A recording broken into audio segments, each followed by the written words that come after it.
ဗုဒ္ဓဟူယာဟုသားသမီးလေးတွေအားလုံးမင်္ဂလာပါရှင်2025 17လပိုင်းနိုဝင်ဘာလအတွင်းမှာဖြစ်ပေါ်လာမယ့်ဗုဒ္ဓဟူယာဟုသားသမီးလေးတွေနဲ့ပတ်သက်တဲ့ကံကြမ္မာအစိုးကောင်းနမိတ်လေးတွေကိုထားတော့ရဲ့ကြာလာတဲ့နမိတ်အတိုင်းဖတ်ကြားဟောကြားပေးသွားမှာပဲဖြစ်ပါတယ်ရှင်စတင်ပြီးတော့ဗုဒ္ဓဟူယာဟုသားသမီးလေးတွေရဲ့အလောက်ကိုင်းလူမှုတွေနဲ့ပတ်သက်တဲ့ကံကြမ္မာနမိတ်လေးပဲဖြစ်ပါတယ်ရှင်ဗုဒ္ဓဟူယာဟုသားသမီးလေးတွေဟာအခုနိုဝင်ဘာလအတွင်းမှာမိမိအတွက်အထူးကောင်းတဲ့ကာလလို့ဆိုချင်ပါတယ်ရှင်မိတ်ကောင်းစိတ်ကောင်းတွေရဲ့အကူအညီများစွာကိုရရှိမဲ့လာသလားလေးဖြစ်ပါတယ်မိမိရဲ့ရွေချက်များမကြခင်ချိန်တော်တွင်းမှာအောင်မြင်လာပါလိမ့်မယ်ရှင်တိုင်းတစ်ပါးနဲ့ချိတ်ဆက်ဆက်နွယ်၍လုပ်ငန်းလူလားချက်များပြီးပြည့်စုံ၍အောင်မြင်မဲ့နမိတ်ဖြစ်ပါတယ်ရှင်ကာလအတန်ကြာမျှော်လင့်နေသောကိစ္စရပ်များလည်းပြီးပြည့်စုံမဲ့ကာလဖြစ်ပါတယ်ထူးခြားသောအောင်မြင်မှုနှင့်တိုးတက်မှုများကိုရရှိလာပါလိမ့်မယ်ရှင်လုပ်ငန်းလုပ်ကိုင်ရမှာတော့မိမိရဲ့ကိုယ်ပိုင်ကိုယ်ဟန်နဲ့လုပ်ကိုင်ပါလို့အကြံဉာဏ်ပေးချင်ပါတယ်မိမိရဲ့စမ်းသစ်တည်ထွင်မှုနဲ့မဖြစ်မနေလုပ်ကိုင်မှုတို့ကြောင့်နောက်ဆုံးမှာထူးခြားသောအောင်မြင်မှုများကိုရရှိသွားမှာပဲဖြစ်ပါတယ်အခက်ခဲကဘလောက်ပင်ရှိစေကမူထူးခြားစွာအောင်မြင်မှုတွေနဲ့ရောက်ရှိလာပါလိမ့်မယ်ရှင်အထက်လူကြီးအကြီးအကဲများထံမှအကူအညီရရှင်ဘဝတိုးတက်ခြင်းများကိုလည်းရရှိလာပါလိမ့်မယ်ရှင်ပြတ်တောက်နေသောအဆက်အသွယ်များနဲ့လည်းပြန်လည်ဆက်သွယ်ရပါလိမ့်မယ်လူမှုရေးလုပ်ငန်းနဲ့ပတ်သက်ပြီးတော့မိမိအပေါ်ကိုရှင်ပြိုင်မှုများကိုလည်းအောင်မြင်လာပါလိမ့်မယ်အပြိုင်ဆိုင်ကြားမှာမိမိရဲ့ကိုယ်ပိုင်အစွမ်းအစဖြင့်ထူးခြားသောဘဝတိုးတက်မှုများကိုလည်းရရှိလာပါလိမ့်မယ်ရှင်ဒီထက်မကကောင်းသောရလဒ်နဲ့အကျိုးမြတ်များကိုရရှိခြင်းနဲ့ဆိုရင်တော့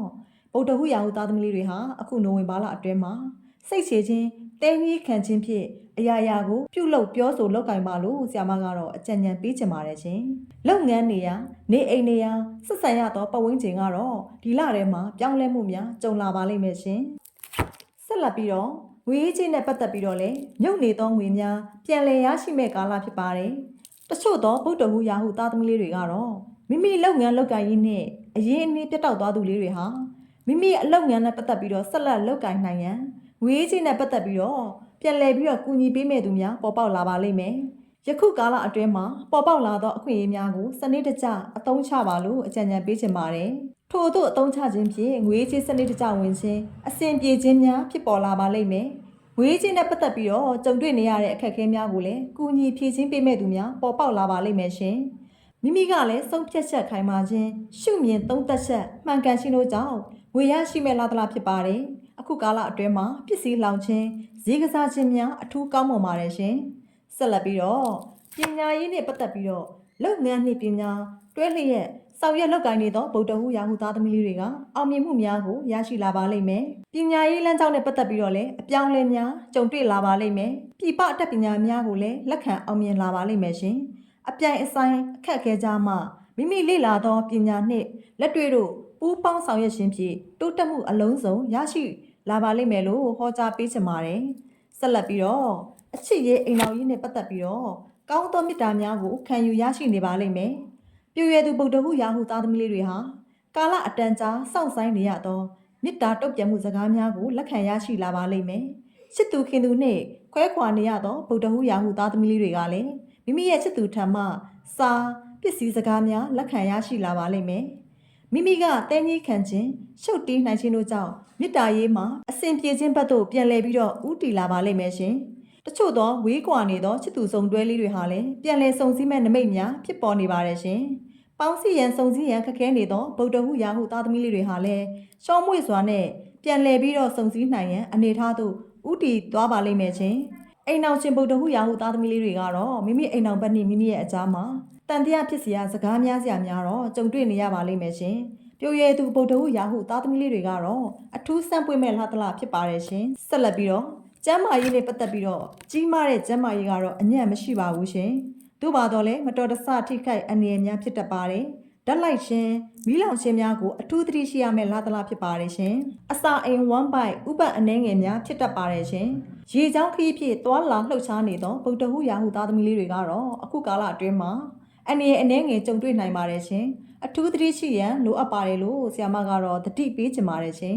်အခုနိုဝင်ဘာလအတွင်းမှာဗုဒ္ဓဟူယာဟုသားသမီးလေးတွေရဲ့ဝိစေတင်တဲ့အယောင်လေးတွေကတော့အပြာရင့်ရောင်ပန်းနုရောင်အဖြူရောင်နဲ့အဝါရောင်ပါသောအယောင်လေးတွေပဲဖြစ်ပါတယ်ရှင် ကံကောင်းစေတဲ့ကဏ္ဍနံပါတ်လေးတွေကတော့3 5 1ပါသောနံပါတ်လေးတွေပဲဖြစ်ပါတယ်ရှင်အစိုးလေးတွေကင်းပြီးကောင်းတာလေးတွေကိုရရှိစေရန်အတွက်လမ်းသွားလမ်းလာမှာအခက်အခဲဖြစ်နေသောဒုက္ခရောက်နေသောသူလေးတွေကိုတွေ့ရှိပါကမိမိတို့ရဲ့တက်နိုင်တဲ့ဘက်ကကူညီပေးလိုက်မယ်ဆိုရင်ဗုဒ္ဓဟူရာဟုသားသမီးလေးတွေမှာဖြစ်ပေါ်နေမဲ့အစိုးလေးတွေဟာကင်းပြီးတော့ကောင်းခြင်းဘက်သို့ရောက်ရှိလာမှာပဲဖြစ်ပါတယ်ရှင်အခုလိုမျိုးဆရာမဟောကြားပေးခဲ့ခြင်းဟာ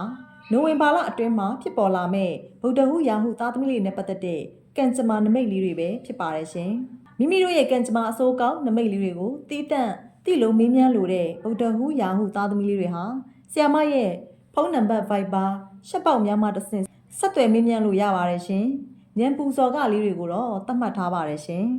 ဗုဒ္ဓဟူရာဟုသားသမီးလေးတွေအားလုံးအစဉ်ပြေကံကောင်းကြပါစေရှင်စိတ်ဤချမ်းသာခြင်းကိုယ်ဤကျမ်းမာခြင်းတွေနဲ့တလုံးတဝပြေဝကြပါစေဘေးဥပတ်အနေများမှလည်းကင်းစင်လွတ်မြောက်ကြပါစေစီးပွားကံလုပ်ငန်းကံတွေလည်းတိုးတက်မြင့်မားကြပါစေအလှူရည်ဆက်လက်နှင့်မကွာလှူဒန်းပေးကမ်းနိုင်ကြသောပုဂ္ဂိုလ်ထူးပုဂ္ဂိုလ်မြတ်များဖြစ်နိုင်ကြပါစေလို့ဆုမွန်ကောင်းများပို့တာပေးလိုက်ပါရရှင်ကျေးဇူးတင်ပါတယ်ရှင်